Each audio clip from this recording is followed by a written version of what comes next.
만드신 공동체가 바로 가정 공동체였습니다. 하나님께서 아담이 독처하는 것이 보기 안 좋아서 아담에게 짝을 만들어 주셨어요. 하와를 만들어 주시고 가정을 이루게 하셨어요. 제일 처음에 만드신 공동체가 바로 그 가정 공동체입니다. 그런데 이 가정 공동체에 어느 순간인가 죄가 들어왔습니다. 하나님의 말씀을 불순종하는 죄가 들어왔습니다. 사단의 유혹 때문에 그들이 죄를 범하고 그 죄로 인해서 이 가정 공동체에 분열이 일어나기 시작했습니다. 분열이 일어나니까 어떤 일이 생겼냐 하면 자신의 죄를 자꾸 다른 사람에게 전가하게 됩니다.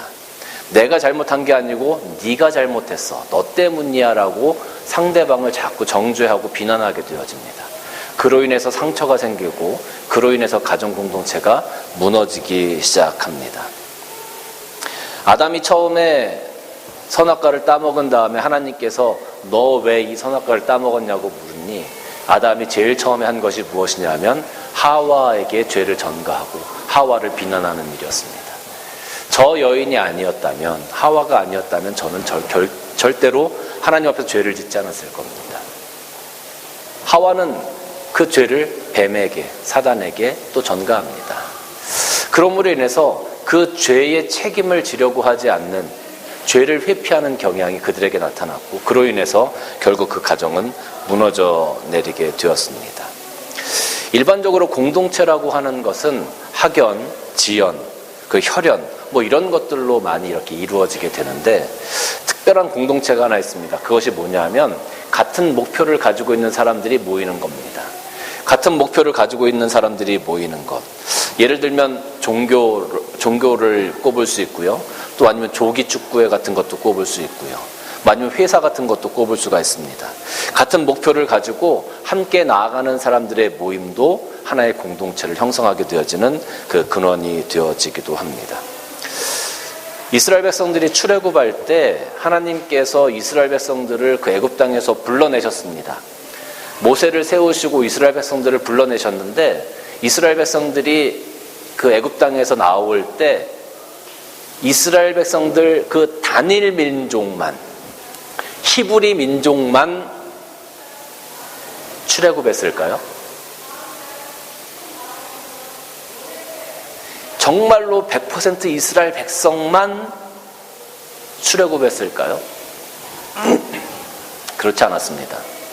이스라엘 백성들이 하나님의 말씀에 순종해서 그 10가지 재앙을 통해서 출애굽할 때 그 주위에 있던 소수민족들 그리고 이스라엘 백성 옆에 살고 있던 다른 민족들도 하나님이 어떻게 하시는지를 봤어요.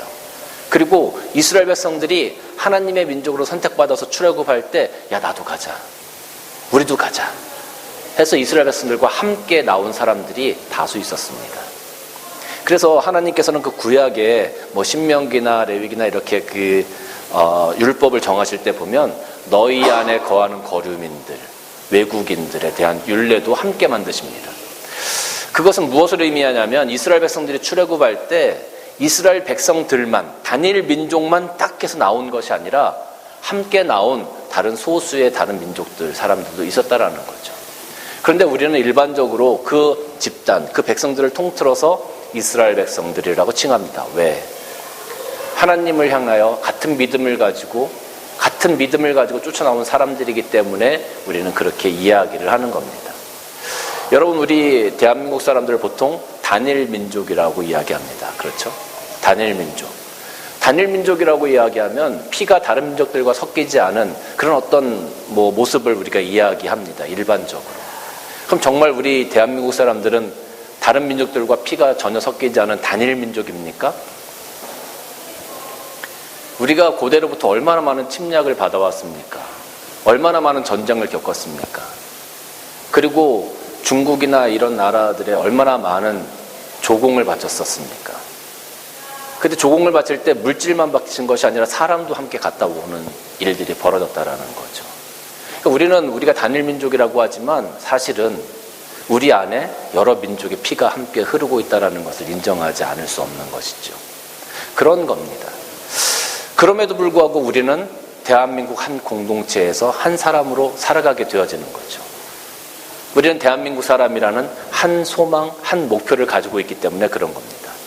그래서 우리가 한 뜻을 가지고 한 목표를 가지고 나아가는 공동체, 그 공동체가 사실은 어떻게 보면 훨씬 더 끈끈하고 훨씬 더 강력한 응집력을 가지고 있는 공동체라고 이야기할 수도 있습니다. 그럼 이런 공동체가 더 풍성해지고 이런 공동체가 더 잘 세워져 가기 위해서 어떠한 것이 필요할까? 우리 잠시 말씀 나눠봅니다. 첫 번째는 사랑이 있어야 합니다. 오늘 2절 말씀 보니까 모든 겸손과 온유로 하고 오래 참음으로 사랑 가운데서 서로 용납하고 이렇게 기록이 되어져 있어요. 사랑 가운데서 서로 용납하고, 이 사랑과 용납이 연결되어져 있습니다. 사랑으로 용납을 해줘라 라는 거죠. 이 용납이라고 하는 헬라어 단어는 아네코라는 단어입니다. 이 아네코라는 단어는 영어로 번역하게 되면 take up이에요. take up. take up은 뭐 들어올리다 이런 의미거든요. 그런데 이 take up이 쓰여진 성경 구절을 보면 마가복음 8장 34절 말씀 보면 자기를 부인하고 자기 십자가를 지고 나를 따를 것이니라 그랬어요. You must forget about yourself.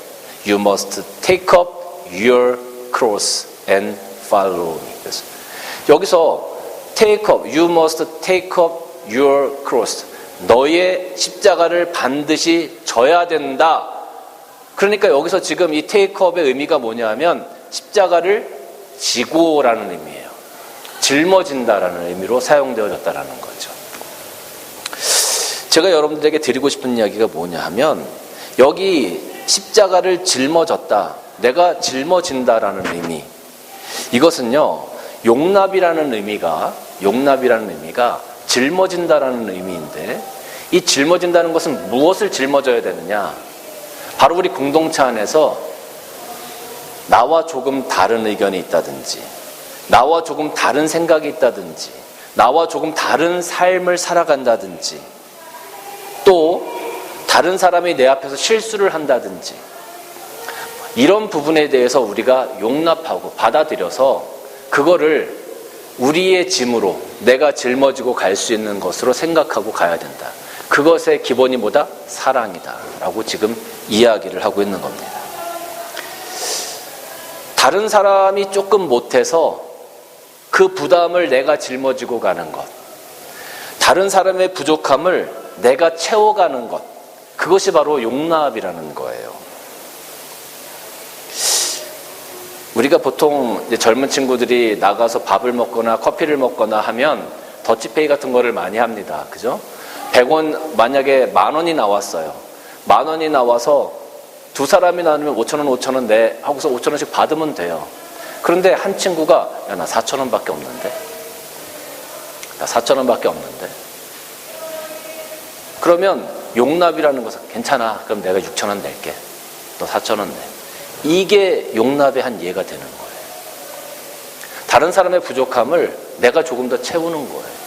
그리고 내가 조금 더 짊어지는 거예요. 이게 바로 용납이라는 거죠.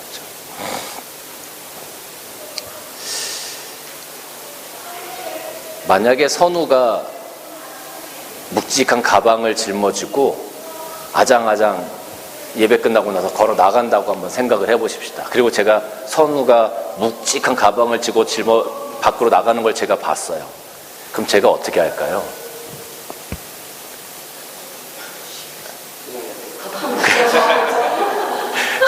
제가 그냥 여러분들은 저를 정말 나쁜 사람으로 지금 만들고 계시는 거예요. 격려해줘. 그래 열심히 미셔가지고 그렇게 무거운 가방을 짊어지고 간다고 하면 제가 이렇게 들어주겠죠. 들어서 제가 딱 매지 않겠습니까? 이게 용납인 거예요. 용납.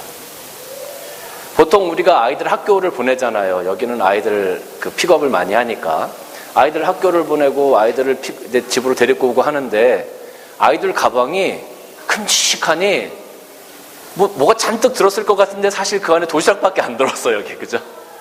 그런데 어쨌든 가방을 애들이 막 조그만 어린이들이 가방을 짊어지고 가는데 엄마 아빠가 그냥 아이들이 짊어지고 가는 걸 보고 있을 수도 있지만 대부분은 어떻게 해요? 자기가 짊어지죠.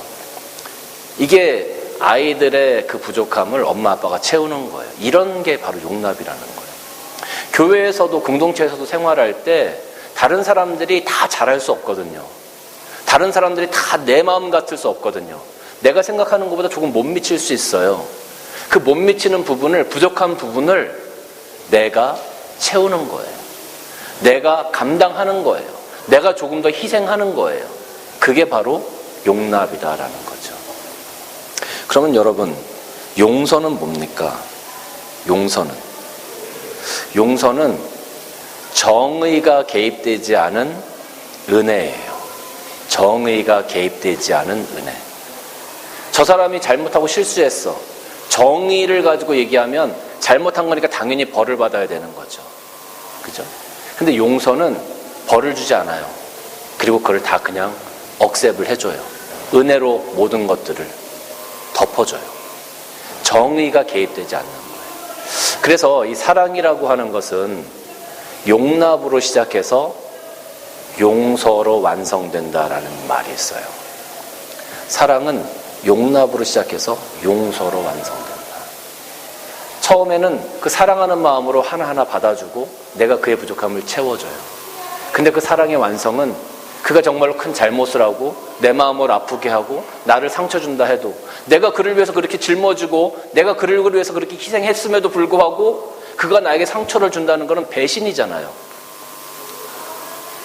배신당했을 때 그 느낌, 그 마음이 얼마나 우리 정말 화가 나고 그렇습니까? 그런데 그거를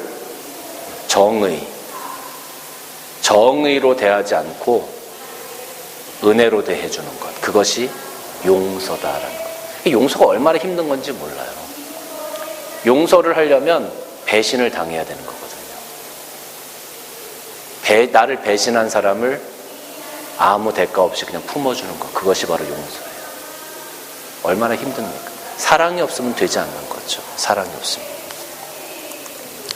골로새서 3장 12절부터 말씀을 보면 그러므로 너희는 하나님이 택하사 거룩하고 사랑받은 자처럼 긍휼과 자비와 겸손과 온유와 오래 참음을 못 입고 누가 누구에게 불만이 있거든 서로 용납하여 피차 용서하되 주께서 너희를 용서하신 것 같이 너희도 그리하고 이 모든 것 위에 사랑을 더하라. 이는 온전의 매는 띠니라 라고 기록하고 있습니다. 한 공동체가 잘 세워지고 더 풍성한 은혜를 나누기 위해서는 반드시 사랑이 있어야 합니다.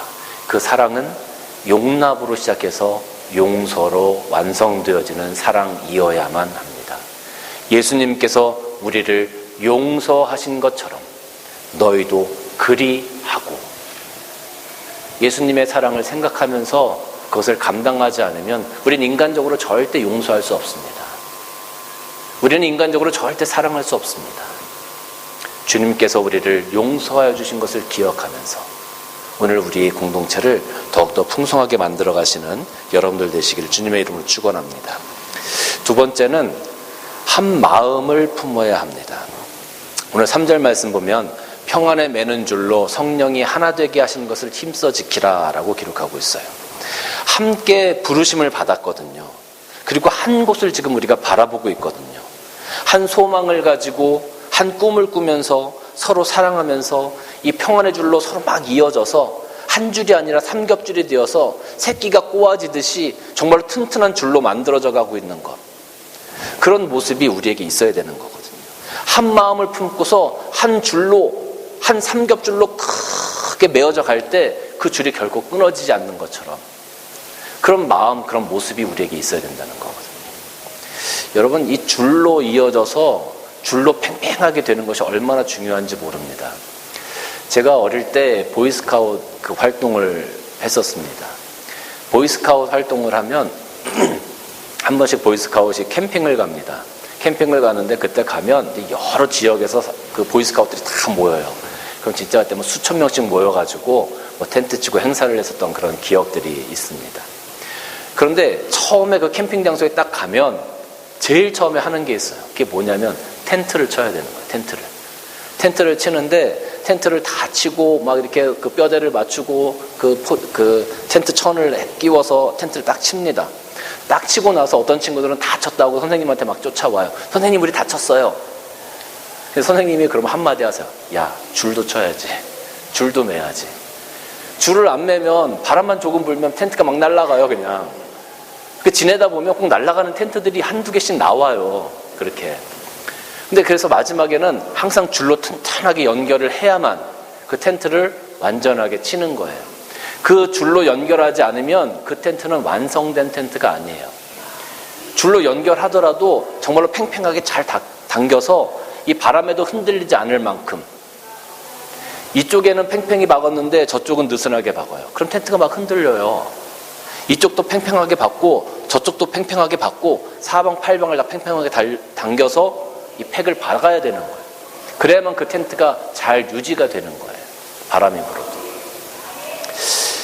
여러분, 평안에 매는 줄로 맨다는 것은 바로 이런 겁니다. 서로 팽팽하게 당겨줘서 그 텐트가, 그 공동체가 온전하게, 안전하게, 더 풍성하게 세워져 갈 수 있도록 우리 스스로가 그 사랑의 팽팽한 줄로 연결되어져서 평안에 매는 줄로 성령이 하나 되게 하신 것처럼 이 공동체를 위해서 이 공동체를 지켜나가는 그런 줄들이 다 되어져야 된다라는 거죠. 그것이 바로 한 마음을 품는 겁니다. 이 줄들이 팽팽하게 되어지는 이유가 뭡니까? 오직 하나입니다. 이 텐트를 잘 세워가기 위한 것. 성령이 하나 되게 하신 마음, 성령이 지켜나가게 하신 이 공동체, 그것에 대한 한 마음, 한 소망, 한 목표를 가지고 있지 않으면 우리는 이 공동체를 잘 세워나갈 수가 없게 되는 겁니다. 빌립보서 2장 1절부터 말씀 보면, 그러므로 그리스도 안에 무슨 권면이나 사랑의 무슨 위로나 성령의 무슨 교제나 긍휼이나 자비가 있거든 마음을 같이하여 같은 사랑을 가지고 뜻을 합하며 한 마음을 품어 아무 일에든지 다툼이나 허용으로 하지 말고 오직 겸손한 마음으로 각각 자기보다 남을 낮게 여기고 각각 자기를 돌볼 뿐더러 또한 각각 다른 사람의 일을 돌보아 나의 기쁨을 충만하게 하라라고 기록합니다. 마음을 같이 하고 같은 사랑을 가지고 뜻을 합하여 한 마음을 품어. 저희가 수요 목장을 수요일마다 계속 이렇게 줌으로 모이고 있는데 어느 집사님이 그런 말씀을 하세요. 우리가 기도할 때 우리 교회에 있는 한 가정들을 위해서 이렇게 돌아가면서 기도 제목을 가지고 한 가정들을 위해서, 우리 지체들을 위해서 기도했으면 좋겠습니다라고 말씀하시더라고요.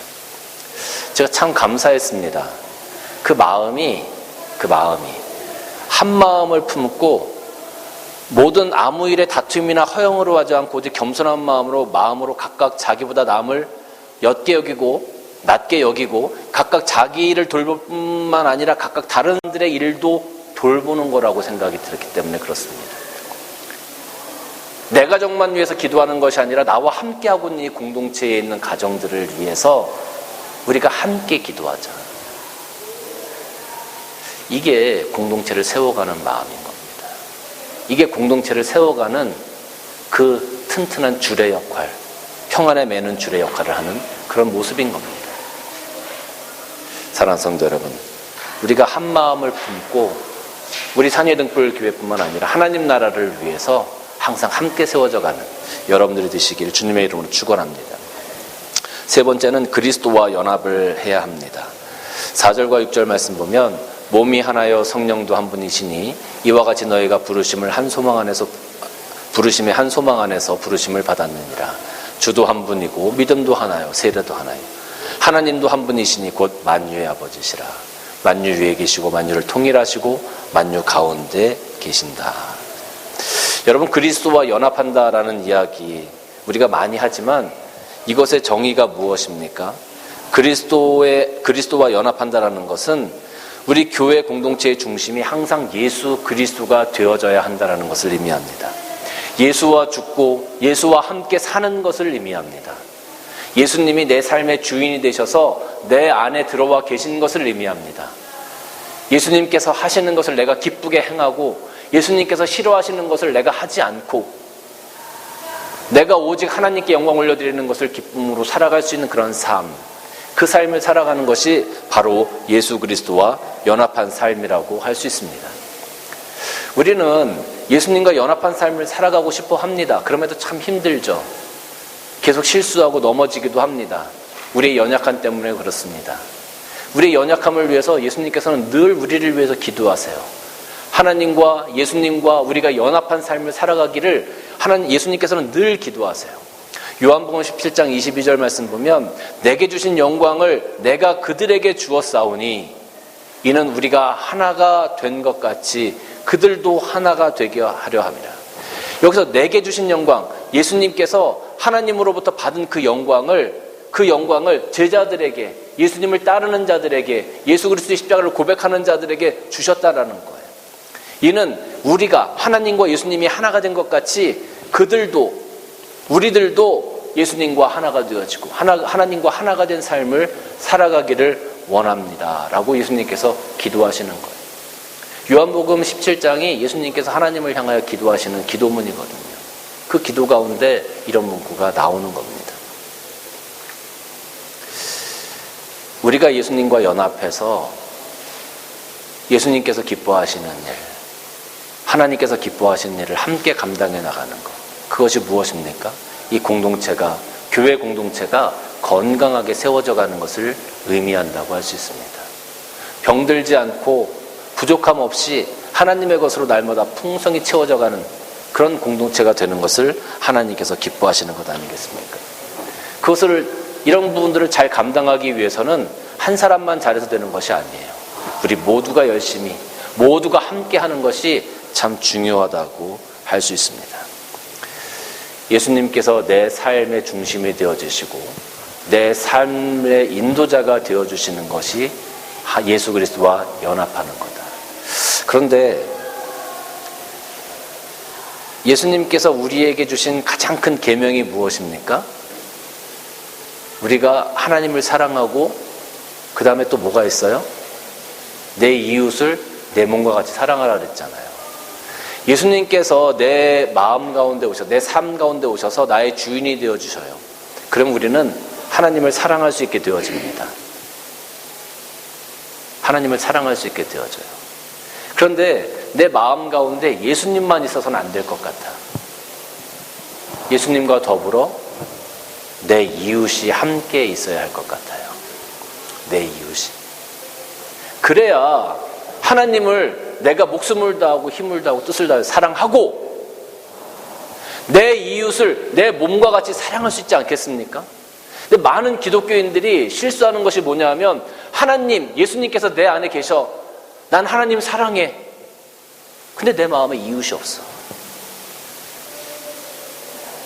내 마음 가운데 이웃이 없어요. 내 마음 가운데 형제가 없어요. 이게 문제예요. 그러니까 한 공동체로 세워져 나갈 수가 없는 거예요.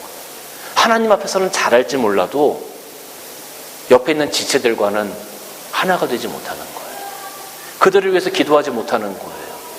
그들이 잘 되는 것을 바라보면서 기뻐하지 못하는 거예요. 오히려 누가 잘 된다 그러면 자꾸 배가 아파. 오히려 누가 잘 된다 그러면 자꾸 질투가 나. 왜? 내 마음 가운데 내 이웃과 내 형제가 없기 때문에. 이게 기독교인들이 하나님 앞에서는 잘하는 것 같은데 세상을 살아가면서 욕먹는 이유예요.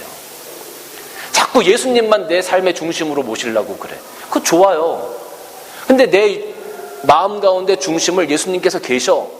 근데 예수님께서 말씀하신 것은 하나님을 사랑해. 좋아. 그 다음에 뭘 해야 돼? 내 이웃을 사랑해야 되잖아요. 그럼 내 이웃도 우리 마음 가운데 품어야 되는 거예요. 근데 그걸 안 한다는 거죠. 내 마음 가운데 예수님을 중심으로 품으십시오. 그리고 그 옆에 내 이웃도, 내 형제도, 내 지체도 함께 품으십시오. 그래야 건강한 공동체가 되는 겁니다.